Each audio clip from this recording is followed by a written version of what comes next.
नमस्कार, मैं दीपक शर्मा मेरे इस यूट्यूब मंच पर आपका स्वागत है। दोस्तों, मोदी और शाह के बाद, गुजरात लॉबी के बाद अब आरएसएस चाहता है, राष्ट्रीय स्वयंसेवक संघ चाहता है कि एनडीए यानी मोदी और नीतीश हर कीमत पर बिहार का चुनाव जीते। और शायद इसीलिए आरएसएस के बड़े-बड़े नेता बिहार में आजकल डेरा जमा रहे हैं।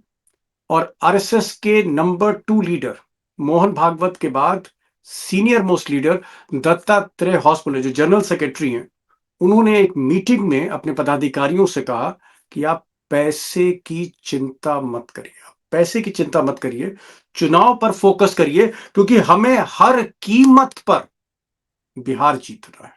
अब दोस्तों, जो बड़ा सवाल है वो ये है कि नरेंद्र मोदी के लिए, शाह के लिए बिहार जीतना इतना जरूरी क्यों है? इतना जरूरी क्यों है? क्योंकि आरएसएस के नंबर 2 कह रहे हैं कि हर कीमत पर बिहार जीतना है हमें। क्या इसकी वजह यह है कि अगर मोदी के हाथ से, एनडीए के हाथ से अगर बिहार निकलता है, बीजेपी के हाथ से बिहार निकलता है, तो क्या जो एनडीए है वो कमजोर होगा? और अगर एनडीए कमजोर होता है, नवंबर में जब बिहार के नतीजे आएंगे, तो क्या नरेंद्र मोदी की अल्पमत सरकार पर संकट बढ़ जाएगा? क्या संकट बढ़ जाएगा? संकट में आ सकती है मोदी सरकार। क्या ये वजह है जिसके लिए हर कीमत पर मिस्टर मोदी हो या भागवत हो या दत्तात्रेय होसबोले हो या अमित शाह हो, हर कीमत पर बिहार जीतना चाहती है बीजेपी?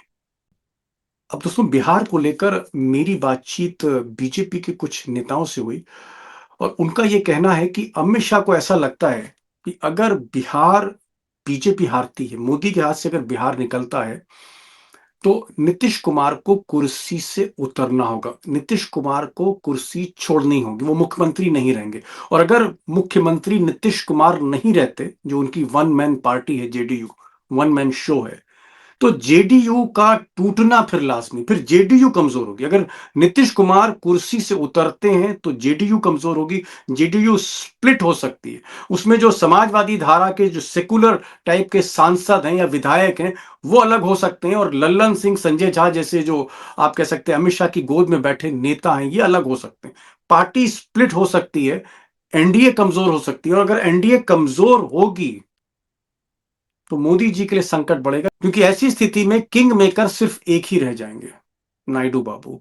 और नायडू बाबू तब अपने पत्ते खोल सकते हैं। नायडू बाबू फिर आप कह सकते हैं कि कोई भी डिसीजन लेने की स्थिति में होंगे। तो कहीं ना कहीं ये जो पावर शिफ्ट होगी, अगर बीजेपी बिहार हारती है, वो एक डर है जो मोदी को सोने नहीं दे रहा है। या आप कह सकते हैं कि अमित शाह और आरएसएस की भी नींद जिसने उड़ा रखी है। अब दोस्तों, जो बड़ा सवाल है वो ये है कि भले ही मोहन भागवत और मोदी में मनभेद हो, मतभेद हो, लेकिन संकट की घड़ी में संघ और बीजेपी एक ही हो जाती है, हालांकि एक ही परिवार है। सवाल यह है कि आरएसएस के बड़े से बड़े नेता इस वक्त पाटलिपुत्र, पटना में डेरा क्यों जमा कर बैठे हैं? क्या रणनीति है उनकी, और क्या खेल इस वक्त बिहार में हो रहा है? और मैं इस सवाल की तह में भी जाऊंगा कि बिहार वाकई मोदी के लिए इतना जरूरी क्यों है? करो या मरो का युद्ध, डू और डाई बैटल मोदी के लिए क्यों बनता जा रहा है? दो खास मेहमान हैं, ओंकारेश्वर पांडे हैं। और ओंकारेश्वर पांडे वो पत्रकार हैं जो बिहार के चप्पे चप्पे से वाकिफ हैं। वो चाहे नीतीश कुमार की जीडी हो, या फिर तेजस्वी की पार्टी हो, आरजेडी हो, या फिर राहुल गांधी हो, कांग्रेस हो, या फिर बीजेपी की पूरी व्यू रचना हो, बिहार को बहुत भीतर से समझते हैं। ओंकारेश्वर पांडे बिहार से ताल्लुक रखते हैं। उनको मैंने न्योता दिया है, और साथ में मैंने उमाकांत जी को बुलाया है, जो कई साल बिहार में ब्यूरो चीफ रहे और आज की तारीख में दिल्ली से राष्ट्रीय राजनीति कवर करते हैं। दोनों को सुनिए, तस्वीर कहीं ना कहीं और साफ होगी। पांडे जी, सबसे पहला मेरा सवाल कि अभी तक मैं देख रहा था कि अमित शाह व्यू रचना रच रहे थे बिहार को जीतने की। अपना कमिश्नर जो है, इलेक्शन कमिश्नर, अपना सेक्रेटरी को ही कमिश्नर बनवा दिया उन्होंने। उधर मोदी जी ने 10-10 हजार रुपए कैश देने की बात हो रही है हर महिला को, रोजगार के नाम पर। और अब आरएसएस सारी ताकत झोंक रहा है। आरएसएस के नंबर 2 दत्तात्रेय होसबोले कह रहे हैं कि भाई, पैसे की चिंता मत करिए, हर कीमत पर बिहार आपको जीतना है, हर कीमत पर हमें बिहार चाहिए। अगर बिहार मोदी जी हार जाते हैं तो क्या प्रलय आ जाएगी, कयामत आ जाएगी? आखिर हर कीमत पर बिहार क्यों चाहिए? पहले तो इस बात को ही देखिए कि संघ के एक बड़े नेता कह रहे हैं कि पैसे की चिंता मत करिए। यानी क्या बिहार का चुनाव पैसे से जीता जाएगा? और आप कह रहे थे फ्रीबीज पॉलिटिक्स के आप खिलाफ हैं और आप 10-10 हजार रुपए दे रहे हैं, हालांकि 10,000 जो वन टाइम ग्रांट है। तो उसी तर्ज पे जो है तेजस्वी यादव ने, इंडिया गठबंधन ने अनाउंस कर दिया कि 2,500 पर मंथ देंगे, तो उनसे वो एक कदम और आगे हैं। मैं ये कहता हूं कि दरअसल बिहार की हार और जीत पे प्रधानमंत्री नरेंद्र मोदी की हार और जीत टिकी हुई है। जीत भी होगी तो कुछ दिनों की होगी, कुछ समय की होगी। और अगर हार हो गई तो उनके ऊपर जो पहले से दबाव है कि किसी भी तरह से गद्दी छोड़ें। गद्दी, एक तो 75 साल उनके पूरे हो गए, उनका अपना वादा था। दूसरा जो ऑलराउंड फेल्योर हुआ है, सिर्फ 75 साल नहीं, विदेश नीति हो, रक्षा नीति हो, अर्थनीति हो, किसी भी नीति को लेके जो ऑलराउंड फेल्योर है और पार्टी के भीतर जो असंतोष है, इस वजह से अगर वो बिहार हार गए तो और भी बड़ा दबाव भीतर से बनेगा।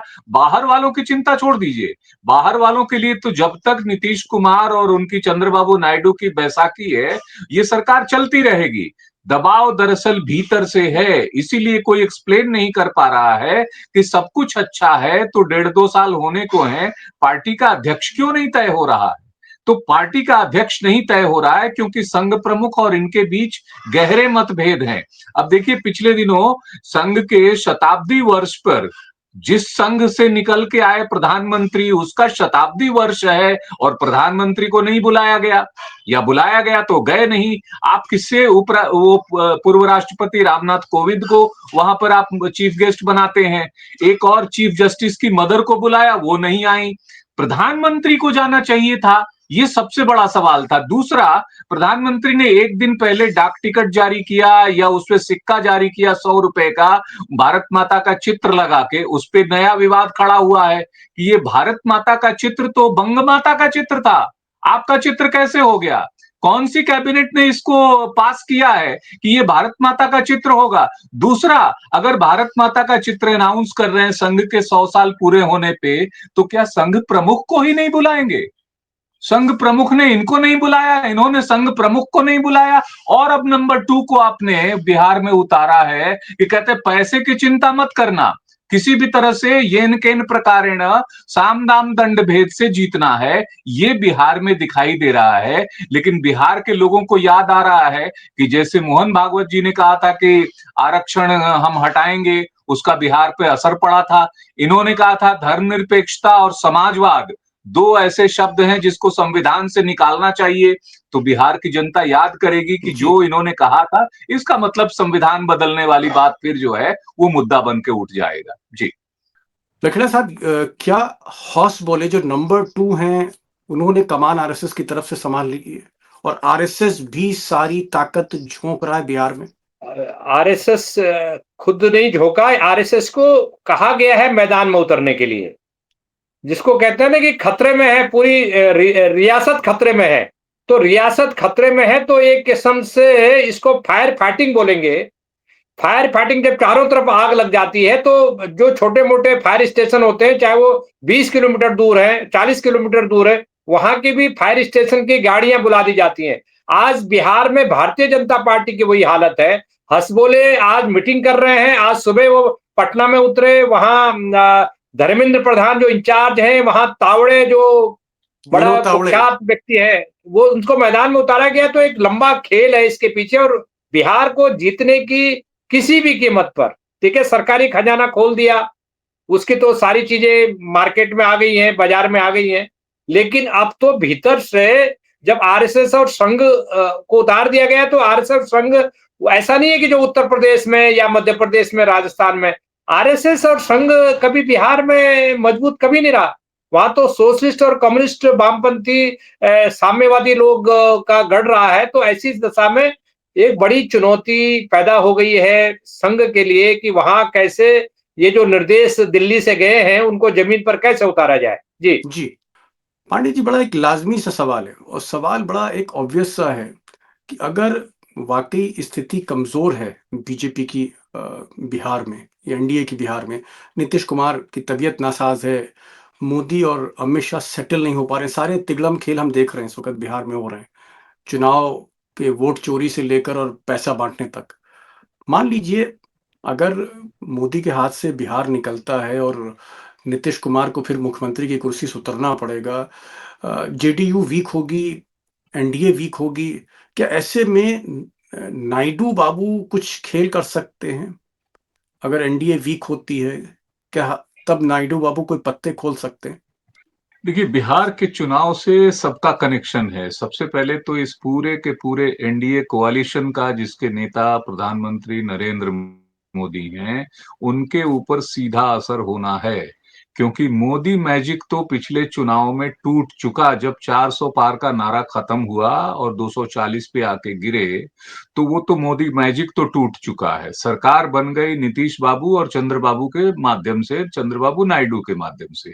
बिहार में जो एसआईआर का मुद्दा उठा, स्पेशल इंटेंसिव रिवीजन का, जिसको राहुल गांधी ने इशू बनाया और पूरे बिहार में यात्राएं की कि वोटर्स डिलीट किए जा रहे हैं लाखों की संख्या में, वो प्रूव हो गए। जिंदा लोगों के नाम मुर्दा में डाले जा रहे हैं, उनको कोर्ट में, सुप्रीम कोर्ट में लाके खड़ा कर दिया। बिहार के चुनाव में जिस तरह से धांधली करने का ये जो आरोप लग रहा था, उसके प्रमाण जो है वो जितने नजर आए, उसका जवाब कोई नजर नहीं आया। और इसी मुद्दे पे चंद्रबाबू नायडू ने चिट्ठी लिखी थी चुनाव आयोग को कि जो बिहार में कर रहे हो वो मत करो, क्योंकि वो कल को हमारे राज्य में भी होगा। तो बिहार से नायडू बाबू का डायरेक्ट कनेक्शन है। नीतीश जी का तो ठीक है, उनका तो वैसे भी रिटायरमेंट है, अस्ताचल है, और वो इस समय हेल्थ रूप से भी ठीक नहीं है, सभी लोग देख रहे हैं, मान रहे हैं। तो वो तो चाहे जीत भी जाए अगर एनडीए कोalition, तो भी मुख्यमंत्री नहीं बनने वाले। लेकिन ये तय है कि उनका जो अवसान हो रहा है, जाते जाते उन्होंने पूरी ताकत झोंकी है। चाहे वो महिलाओं को 10-10 हजार देना हो, बिजली में कुछ सुधार करना हो, फ्री बिजली बांटी, तो सब सारे प्रयोग वहां पे हो रहे हैं। बावजूद इसके अगर बीजेपी के मंत्रियों को गांव में खदेड़ने की खबर आ रही है, जेपी नड्डा पटना जाते हैं और नीतीश बाबू से मिले बगैर लौट आते हैं, अमित शाह 4 बार वहां गए और पहले उन्होंने 225 का टारगेट रखा, अब खुद ही घटा के 160 कर दिया है, तो आप समझ रहे हैं कि वहां स्थिति ठीक नहीं है। नायडू बाबू डिसाइसिव फैक्टर होंगे अगर बिहार मोदी के हाथ से निकलता है। कोई सूचना लखेड़ा साहब आंध्र प्रदेश से टीडीपी से है? क्योंकि आप नायडू के बड़े करीबी रहे, 1995 से उनको कवर कर रहे हैं, उनको बहुत करीब से जानते हैं। नायडू बाबू के दिमाग में क्या चल रहा है, मिस्टर लखेड़ा? देखिए, नायडू नायडू चंद्रबाबू नायडू का फंडा बहुत क्लियर है। चंद्रबाबू नायडू इस सरकार के साथ जो उनका एसोसिएशन है, उससे आंध्र प्रदेश में उनकी राजनीति का डिब्बा बंद होने वाला है। अभी नहीं तो 2 साल बाद बंद हो जाएगा। और उनका जो जनाधार है, भारतीय जनता पार्टी के बारे में एक बात बहुत स्पष्ट है। ये चंद्रबाबू नायडू बड़े घात पॉलिटिशियन है, मैं जानता हूं उनको। तो चंद्रबाबु नायडू को ये पता है कि जो जो बीजेपी के करीब जाएगा वो झुलस जाएगा, और ज्यादा करीब रहोगे तो झुलस जाओगे। 2029 के बाद जो नई पॉलिटिक्स आपकी होनी है, और अपने बच्चे को, आप अपने बेटे को, नारा लोकेश को आप ताज पहनाना चाहते हैं, तो वो ताज तो खतरे में पड़ जाएगा। तो वो कोई डायरेक्ट हिट नहीं करना चाहते, क्योंकि उनके कई बड़े प्रोजेक्ट अभी मोदी सरकार के दिवाली और दिवाली के बाद, और कुछ ऐसे बजट उनके जो ऐसे प्रोजेक्ट है जो 2026 के बजट में लाइन अप है। तो ऐसी जी। दशा में वो अपनी तरफ से कोई खींचातानी नहीं करना चाहते। वो चाहते हैं कि ये सरकार अपनी बोझ से गिर जाए, ये बिहार में ऐसी उथल पुथल हो जाए कि ये अपनी बोझ से गिर के चरमरा जाए। तो ऐसी दशा में ऐसा लगता है कि चंद्रबाबू नायडू मौके की तलाश में है, और उन्होंने कुछ दिन पहले, 2 महीने पहले, मैंने यहाँ पे बताया भी था कि अपने बड़े इंटेलेक्चुअल समर्थकों के बीच में उन्होंने ये बात बोली कि देखिए, आप जो है हम मौके बिहार चुनाव का इंतजार कर रहे हैं। तो बहुत स्पष्ट है, इसमें कोई रॉकेट साइंस नहीं है कि चंद्रबाबू नायडू के दिमाग में क्या पक रहा है। जी। एक बहुत छोटा सा सवाल चलते चलते, मान लीजिए अगर बिहार एनडीए के हाथ से निकलता है, जेडीयू टूटती है, नीतीश कुमार को जो है कुर्सी से उतरना ही पड़ेगा। ऐसी स्थिति में क्या फिर असली किंग मेकर नायडू होंगे? नायडू के हाथ में ही फिर गेम होगा, उन्हीं को तय करना है कि इस तरफ जाएं या देखिए उस तरफ जाएं। देखिए नायडू नायडू नायडू पर देखिए, नायडू दोनों चीज करेंगे। चित्त भी करेंगे, पट्ट भी करेंगे। अगर देखिए बिहार में अगर नीतीश कुमार की पार्टी अगर और बीजेपी का जो गठबंधन है, हारने के बाद अगर हारने की स्थिति में इसका टूटना तय है। उसका कारण क्या है कि एक ब्लेम गेम शुरू होंगे कि साहब हम तो एंटी इनकम्बेंसी जो नीतीश कुमार सरकार के खिलाफ थी, उसकी वजह से बीजेपी हारी या एनडीए हारा। तो ये जो ब्लेम गेम शुरू होगा तो वर्टिकल डिवीजन होना तय है। एक बीजेपी के साथ जाएगा एक खेमा नीतीश कुमार की पार्टी का, और दूसरा खेमा अलग जो सोशलिस्ट खेमा है तथाकथित सेकुलर इमेज बनाते हुए वो अपना रास्ता तलाशेंगे। और मुझे लग रहा है कि उनका भविष्य आरजेडी कांग्रेस के साथ अलायंस करने के अलावा कोई फ्यूचर नहीं है। अकेले में जो प्रो नीतीश फैक्शन है वो नीतीश फैक्शन स्वाभाविक तौर पर वो आरजेडी कांग्रेस फैक्शन के साथ डायरेक्टली इनडायरेक्टली जाएगा, क्योंकि भारतीय जनता पार्टी के साथ उसका कोई फ्यूचर नहीं है। जी। आरजेडी जनता दल के बहुत सारे समर्थकों को ये बात पता है कि भारतीय जनता पार्टी किसी भी सूरत में चुनाव के बाद वो पूरी सत्ता को कैप्चर करना चाहेगी, वो नीतीश कुमार को मुख्यमंत्री नहीं बनाएगी। तो ऐसी दशा में अभी से उनके लोग तैयार हो रहे हैं और भारतीय जनता पार्टी के खिलाफ और उनके जो भ्रष्टाचारी नेता हैं जिनके पब्लिक डोमेन में सारी चीजें आ चुकी है, उनके खिलाफ बयानबाजी शुरू हो गई है पहले से एडवांस में। जी जी। बड़ी बात कह रहे हैं कि अगर बिहार हाथ से निकलता है नरेंद्र मोदी के, एनडीए के, तो ये तो तय है दोस्तों कि नीतीश कुमार को कुर्सी छोड़नी पड़ेगी। और नीतीश कुमार कुर्सी छोड़ते हैं क्योंकि वन मैन शो है जेडीयू में, उनकी जो पार्टी है, तो फिर पार्टी कमजोर होगी। और अगर पार्टी कमजोर होती, जेडीयू कमजोर होती, यानी मोदी की अगर एक बैसाखी कमजोर होती है, तो जो दूसरी बैसाखी नायडू बाबू के हाथ में है, फिर नायडू बाबू ही किंग मेकर होंगे, वही फैसला करेंगे। और एक वैकल्पिक सरकार बनाने की स्थिति में नायडू हैं। अगर नायडू और बाकी के जो एनडीए के अलायंस हैं, अगर वो इधर से उधर, अगर वो एनडीए से इंडिया की तरफ जाते हैं, तो फिर सरकार दूसरी भी बन सकती है, वैकल्पिक सरकार सामने आ सकती है। देखना यह है कि आगे क्या होता है। और मुझे लगता है कि यही एक डर, जो डर उमाकांत जी ने बताया या ओंकारेश्वर पांडे ने बताया, वो जो डर है कि कहीं बिहार हारे तो एनडीए का क्या होगा, बिहार अगर हारे तो फिर अलायंस का क्या होगा, सरकार का क्या होगा, क्योंकि मोदी की सरकार अल्पमत में है। और इसलिए वो चाहते हैं कि बिहार जीत के एनडीए को बचाएं, जेडीयू को बचाएं, और ये सरकार कम से कम 5 साल तक किसी तरह से चलती रहे। ये एक डर है। इसीलिए पैसे की ताकत, आरएसएस की ताकत, चुनाव आयोग की ताकत, जितना भी खेल हो सकता है, जितनी भी तिगड़में लग सकती हैं, गुजरात लॉबी मोदी शाह लगा रहे हैं बिहार को जीतने के लिए। लकड़ा साहब, आप इस शो में आए, बहुत बहुत शुक्रिया। और हमारे साथ ओंकारेश्वर धन्यवाद। पांडे अभी कुछ देर तक थे। उन्होंने भी बहुत सा जो है आप कह सकते हैं कि अंधेरों की तरफ रोशनी डाली है बिहार को लेकर। आप दोनों का बहुत बहुत शुक्रिया। Thank you so much for joining बहुत दिस धन्यवाद। प्रोग्राम।